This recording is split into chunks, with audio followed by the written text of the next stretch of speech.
Try okay, అయిపోయే వరకు నాకు తెలిసి 1 అవర్ ఉంటుంది. 1 అవర్ చాలు నాకు. ఓకే, చూద్దాం. సో ఆ జోక్సే పాటు పక్కన పెడితే ఇండస్ట్రీ. సో ఇండస్ట్రీ అంటే కూడా ఫస్ట్ యాక్టర్స్ గుర్తుకొస్తే వాళ్ళ వెనకాల ఉన్న కష్టాలు గుర్తుకొస్తుంటాయి. సో ఇంకో పక్క చూస్తే సో అలాంటి మీ లైఫ్లో ఎవరైనా అడిగారా? అడగకుండా ఉంటారు ఇండస్ట్రీలో? అడిగారు. అయితే అడగకుండా ఉంటారని ఎలా అనుకుంటున్నారు? అంతే అంటారు. 100% అడుగుతారు. అది ఇవ్వాలా వద్దా అనేది మన మీద డిపెండ్ అయి ఉంటుంది. ప్రతి ఒక్కటి అడుగుతారు, కాకపోతే పెద్ద డైరెక్టర్స్ ఎవరు అడగరు. సుకుమార్ గారు అట్లాంటి వాళ్ళెవరు కూడా అలా అడగరు. చాలామంది వాళ్ళని కావాలని బ్లేమ్ చేయటం కోసం, వాళ్ళని బయటికి తీసుకొచ్చి వీల్ ఫేమ్ అయిపోవడం కోసం అట్లా చెప్తారు. కానీ అది తప్పు. కిందన ఉన్న వాళ్ళు మాత్రం గోకుడు గ్యారంటీగా ఉంటుంది. అంటే ఎలాంటి వాళ్ళు కింద ఉన్న వాళ్ళు? అంటే అసిస్టెంట్ డైరెక్టర్లు, కో డైరెక్టర్లు, రైటర్స్, కోఆర్డినేటర్స్. ఇట్లాగా కోఆర్డినేటర్స్ కూడా అంత ఉండదు. కోఆర్డినేటర్స్ వేరే రకం ఉంటుంది వాళ్ళది. సో మిగతా రిమైనింగ్ వాళ్ళంతా ఎవరైతే ఉన్నారో వీళ్ళ ఉంటుంది గ్యారంటీగా. ఏమన్నారు? మీరేమన్నారు? మరి నేను తప్పించుకున్నాను అంతే. ఆ టైంలో ఏదో చెప్పేసి మాట, తర్వాత ఇంకా కాంటాక్ట్లోకి వెళ్ళడం మానేసేదాన్ని. ఇంకా ఇంటెన్షన్ అర్థమైపోయినప్పుడు ఇంకా టచ్లోకి వెళ్ళడం మానేసేదాన్ని. అందుకని ఇక్కడే ఆగిపోయాను కదా, లేకపోతే ఒక రేంజ్లో ఉండేదాన్ని ఇప్పుడు. అంటే ఇప్పుడు రేంజ్లో ఉన్న వాళ్ళందరూ కమిట్మెంట్ ఇచ్చిన వాళ్ళు అంటారు. అది నేను ఎలా చెప్తాను? వాళ్ళకి తెలుస్తుంది. అది అడుగుతారైతే అడుగుతారని ఖచ్చితంగా చెప్తున్నాను కదా. అడుగుతారు, ఖచ్చితంగా అడుగుతారు. అడగకుండా ఎవ్వరు ఉండరు. ఓకే, సో కమిట్మెంట్స్ చేయకుంటే అక్కడికి స్టాప్. ఇక స్టాప్ అని ఏం లేదు. ఇచ్చే వాళ్ళని పెట్టుకుంటారు, ఇవ్వలేని వాళ్ళని పక్కకి నెడతారు. అలాంటి సందర్భాలు ఎదుర్కొన్నా అంటారు? ఉన్నాయి. సో ఒక ఉదాహరణకు షేర్ చేసుకోవచ్చు కదా ఒకటి? ఉదాహరణ అంటే పేర్లు వద్దులేండి, పేర్లు ఎందుకు, కానీ ఉన్నాయని చెప్తున్నాను కదా. నేను ఒక 20 మూవీస్ దగ్గర చేశాను ఇప్పటి వరకు. 20-25 చేశాను. బాగా నేను కొంచెం గుర్తింపు వచ్చింది మాత్రం where is the Venkatalakshmi, Srinivasa Kalyanam, ఇవన్నీ పెద్ద పెద్ద హీరోస్తోనే చేశాను. ధృవ చేశాను, చుట్టాల అబ్బాయి. అడుగుతూ ఉంటారు, అడిగే వాళ్ళు అడుగుతూ ఉంటారు. మనం నెట్టుకుంటూ రావటమే. ఇష్టం ఉంటే వెళ్ళటం, ఇష్టం లేకపోతే కామ్గా అవాయిడ్ చేసుకుంటూ రావటం. అంటే చాలా మంది ఉన్నారు. సో ముఖ్యంగా ఈ ఇండస్ట్రీకి సంబంధించి తెలుగు వాళ్ళకి కనిపించారు. అవునండి, యాక్చువల్గా తెలుగు మీరు మంచి క్వశ్చన్ అడిగారు. తెలుగు వాళ్ళని ఎందుకు అంటే, తెలుగు అమ్మాయిలకి కొంచెం సిగ్గు, బిడియం, కొంచెం అంటే ఇప్పుడు సపోజ్ మీరు ఎగ్జాంపుల్ చెప్తున్నాను మిమ్మల్ని. మీరు ఒక మంచి డైరెక్టర్ అనుకోండి, మీరు నన్ను అడగలేదు. మీకు ఇంత స్టాఫ్ అయ్యారు ఎవరైతే ఉన్నారు, ప్రియా ఏంటి మరి నాకు కొంచెం ఒప్పుకుంటావా, డిన్నర్ పెడతావా అంటే, అంటే డిన్నరు అన్నాడంటే వాడు అర్థం చేసేసుకోవడమే. ఇంకా 100% కో లాంగ్వేజ్ అది. అలాంటప్పుడు అంతవరకు వచ్చినాడు. ఇప్పుడు నేను అనుకోండి, మనం ఆంధ్రాలో పుట్టి, హైదరాబాద్, తెలంగాణ, ఆంధ్ర అదంతా కూడా మనకి తెలుగు కాబట్టి ఇక్కడ కల్చర్ వరకు అంటే కొంచెం సిగ్గుపడతాం. సో మనం వేరే స్టేజ్కి వెళ్ళిన తర్వాత వీడు దీంతో నేను ఇలా ఉన్నాను అని చెప్తాడేమో అని మనం కొంచెం సిగ్గుపడి తెలుగు అమ్మాయిలు కొంచెం ఆగిపోతారు, బ్యాక్ స్టెప్ వేస్తారు. ఈవెన్ ఈ విషయాలు ఇంట్లో తెలిస్తే కూడా బాగోదు, తర్వాత బయటకు వస్తే తల్లిదండ్రులు ఏమైపోతారని. ఈ నార్త్, ఈ బెంగళూరు వీళ్ళైతే ఏమంటే వెచ్చలు పెడతాను. సో వాళ్ళకి ఏంటంటే వాళ్ళు రెమ్యునరేషన్ తక్కువ ఉంటుంది, కమిట్మెంట్స్ బాగా ఇస్తారు, అమ్మాయిలు కూడా బాగానే ఉంటారు. సో అప్పుడు అందుకనే చూసింగ్ వాళ్ళది ఎక్కువ ఉంటుంది. తెలుగు అమ్మాయిలకి ఏంటంటే అడిగేసరికి కొంచెం సిగ్గు, బిడియం అడ్డం వచ్చి ఒప్పుకోవడం మానేస్తారు. కాబట్టి తెలుగు అమ్మాయిలు కొంచెం బ్యాక్ ఉన్నారు. ఓకే, అంటే చాలా మందికి డౌట్ ఉంటుంది అనమాట, అదే ఇండస్ట్రీలో మన తెలుగు వాళ్ళు ఉండరు. అదే చెప్తున్నాను కదా, నార్త్ వాళ్ళు ఏంటంటే సిగ్గుండదు వాళ్ళకి. వాళ్ళు ఏ డ్రెస్ ఏమన్నా వేసేస్తారు. మన తెలుగు వాళ్ళు కొంచెం సిగ్గుపడతారు కదా. చేసుకున్నా కొంచెం సీక్రెట్ గా చేస్తారు తప్ప. కొంతమంది ఉంటారంట. నార్త్ వాళ్ళు అయితే కొంచెం అన్నిటికీ రెడీ అంటారు, సై అంటే సై అంటారు దానికైనా. సో ఆ ఫీల్డ్ ఉన్నారు కాబట్టి చెప్తున్నారు. కోర్స్ ఆ ఫీల్డ్ తెలుసు కాబట్టి చెప్తున్నా. అవును. సో ఇంకోటి, ఒక అమ్మాయి ఇండస్ట్రీ వైపు రావాలన్నా కూడా చాలా స్ట్రగుల్స్ ఉంటాయండి. యూజువల్గా అమ్మాయిలు 80% అమ్మాయిలు లైఫ్ ఫెయిల్ అయిన వాళ్ళు మాత్రమే ఇండస్ట్రీకి వస్తారు. ఓకే, ఎందుకలా అంటే, ఒకటి చూసింగ్ ఈజీ జాబ్. యాక్టింగ్ అనేది ఈజీ జాబ్. అది ఇంకొకటి ఏంటంటే, మంచి మనకి బ్యాక్గ్రౌండ్ సపోర్ట్ ఉన్నదంటే ఒక స్టేజ్కి వెళ్ళొచ్చు. స్టేజ్కి వెళ్ళంటే కొంతమంది డబ్బులు సంపాదించుకోవడానికి ఇండస్ట్రీకి వస్తారు, కొంతమంది ఖాళీ ఫేమ్ కోసం వస్తారు. అంటే వాళ్ళని 10 మంది రిజిస్టర్ చేయాలి, 10 మందిలోకి ఒక గుంపులోకి వెళ్తానని గుర్తుపట్టాలి, అట్లా చేస్తారు కొంతమంది. కానీ ఇప్పుడు సోషల్ మీడియా వచ్చిన తర్వాత అందరికందరూ హీరోయిన్లు, అందరికందరూ హీరోలు అయిపోయారు. రీల్స్ చేసి ఒక 100K 200K దాటితే కథ. Yes, of course. So Instagram అంటే ఈ యాక్టింగ్ని మెయింటైన్ చేస్తున్నారు, అలాగే ఇట్లా మోడల్ అని చెప్పారు. ఇన్స్టాగ్రామ్లో కూడా బీభత్సంగా ఫాలోయింగ్, రీల్ పెడితే ఆ 2 million 3 million దాకా పోతుంది వ్యూస్. అవును, అయ్యో మీరేవి రీల్ చూసారు?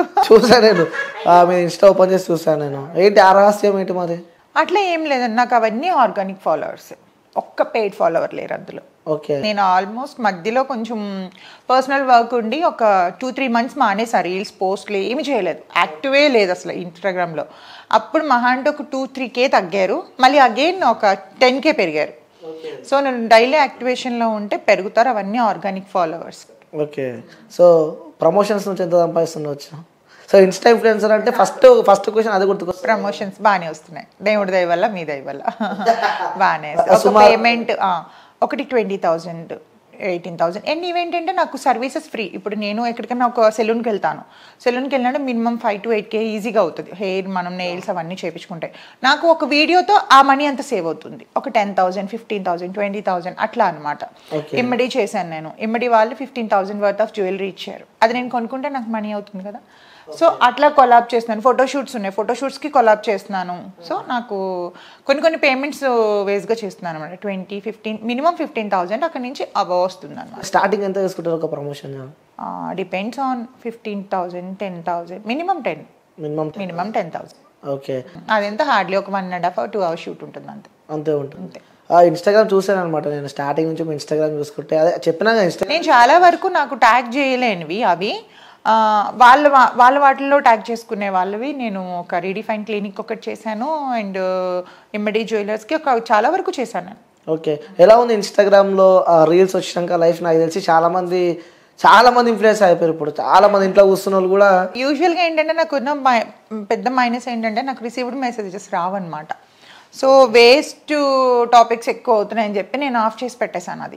దానివల్ల ఏంటంటే ఎవరైనా కొత్తగా అప్రోచ్ అవ్వాలన్నా కూడా నాకు ఇబ్బంది అవుతుంది, వాళ్ళ త్రూ వస్తున్నారనమాట. అట్లా లేకపోతే ఇంకా ఎక్కువ ఇన్ఫ్లుయెన్సర్గా చేసేదాన్ని నేను. ఓకే. సో అంటే ఇన్స్టాగ్రామ్లో రీల్స్ వచ్చిన తర్వాత కూడా ప్రతి ఒక్క రీల్స్ స్టార్ట్ పెట్టారు. అంటే రీల్స్ స్టార్ట్ వరకు ఇప్పుడు చూడండి, మిమ్మల్ని మీరు ప్రమోట్ చేసుకొని తప్పలేదు, పక్క వాళ్ళని ఇన్సల్ట్ చేయొద్దు, పక్క వాళ్ళని హర్ట్ చేయొద్దు. అండ్ ఇంకొకటి ఏంటంటే అమ్మాయిలు అయ్యుండి కూడా ఎంత గలీజ్గా ఒక రోడ్ సైడ్ చిల్లర ఎదవల మాట్లాడే మాటలు అవి ఇంట్లో వాళ్ళ ముందు ఓపెన్ చేయాలండి ఇన్స్టాగ్రామ్. ఎంత చిరాకు అనిపిస్తుంది అంటే, ఇన్ఫ్లుయెన్సర్స్ కొంతమంది మంచి వాళ్ళు ఉన్నారు, కొంతమంది ఇప్పుడు అంటే ఎలా అంటే వాళ్ళు ప్రమోట్ చేసుకోవడం కోసం మంచి పనులు చేస్తున్నారు, చెడ్డ పనులు చేస్తున్నారు. ట్రోలింగ్ అనేది ఒక్క స్టేజ్ వరకు ట్రోలింగ్ బాగుంటుంది. నేను ఒక్కొక్కసారి నన్ను ట్రోల్ చేసే వాళ్ళు చూసి నవ్వుకుంటా ఉంటాను, భలే ట్రోల్ చేస్తున్నారు, అసలు ట్రోలర్స్ లేకపోతే మాకు లైఫే లేదు. ఎందుకంటే వాళ్ళు ట్రోల్ చేసేటప్పుడు కొన్ని మొన్న ఇంటర్వ్యూ కూడా చాలా ఎవరు ట్రోల్ చేస్తే నేను నవ్వుకున్నాను చూసి. సో ఫన్నీగా అనిపించాలి ఒక ట్రోలింగ్, అంతేగాని ఎదుటివాడికి హర్టింగ్ అనిపించొద్దు, వాడి ఐస్లోంచి వాటర్ రావద్దు. అమ్మాయిలు చిల్లర మాటలు మాట్లాడుకుంటే ఏదో రకంగా ఫేమ్ అయిపోవాలి. మీరు గమనించారా, వ్యూస్ ఎక్కువ ఉంటే, కామెంట్స్ ఎక్కువ ఉంటే, లైక్స్ ఎక్కువ ఉంటే, షేర్స్ ఎక్కువ ఉంటే, యూజువల్గా నుంచే మనిషి వచ్చాడు అంటారు కదా, ఆ వచ్చిన మనుషులు మాత్రమే ఇష్టపడతారు. క్లాసీ ఎవరైనా ఇష్టపడతారా చెప్పండి? అదే కదా. సో అంటే వాస్తవంగా చెప్పండి, ఒక అమ్మాయి శారీ కట్టుకొని చేస్తే వ్యూస్ వస్తే రావడం తెలియదు, కానీ ఇంకొంచెం హాట్గా ఉంటే. ఇప్పుడు నేను ఒక రీసెంట్గా ఒకటి 1.4 million పోయిందా, అది నీట్గా స్లీవ్లెస్ టాప్ జీన్స్ వేసుకొని చేసా. మరి ఎలా పోయింది ఇది? కొన్ని పోతే చూడడానికి మీరు మంచిగా ఉన్నారు కదా, ఇంకొంచెం హాట్గా ఉంటే ఇంకా అది వైరల్ ఇంకెక్కువ అయ్యేది. ఉన్నాయి. నేను అలా అయితే ఇప్పుడు రీసెంట్గా నేను బికినీ షూట్ కూడా చేసా, నార్మల్గా నేను గోవాలో చేసుకొని పెట్టా, నాకు నచ్చింది. అక్కడ ఇక్కడ వల్గారిటీ లేదు, జస్ట్ లైక్ ఒక క్రాప్ టాప్లా ఉంది అండ్ ఒక కట్ పైన ఉంది, వేసుకున్నాను, నాకు నచ్చింది, నాకు వల్గర్గా అనిపించలేదు, నేను పెట్టుకున్నాను అంతే. వల్గర్గా ఉంటే ఫస్ట్ ఆఫ్ ఆల్ ఇంట్లో ఒప్పుకోరు కదా. సో దానికి ఇష్టం వచ్చినట్టు మాట్లాడేసి ఇష్టం వచ్చినట్టు చేసి అనుకునే వాళ్ళు అనుకుంటారండి, చెవితో విని చెవితో వదిలేయాలి. అవును. సో ఫ్యామిలీ సపోర్ట్ ఏ విధంగా ఉండే? ఇండస్ట్రీ వైపు వస్తున్నామంటే అందరు భయపడుతూ ఉంటారు. ఫస్ట్లో అన్నయ్య వద్దన్నాడు, మా అన్నయ్య నాకు అన్నీ, మా బ్రదర్ లేడు ఇప్పుడు.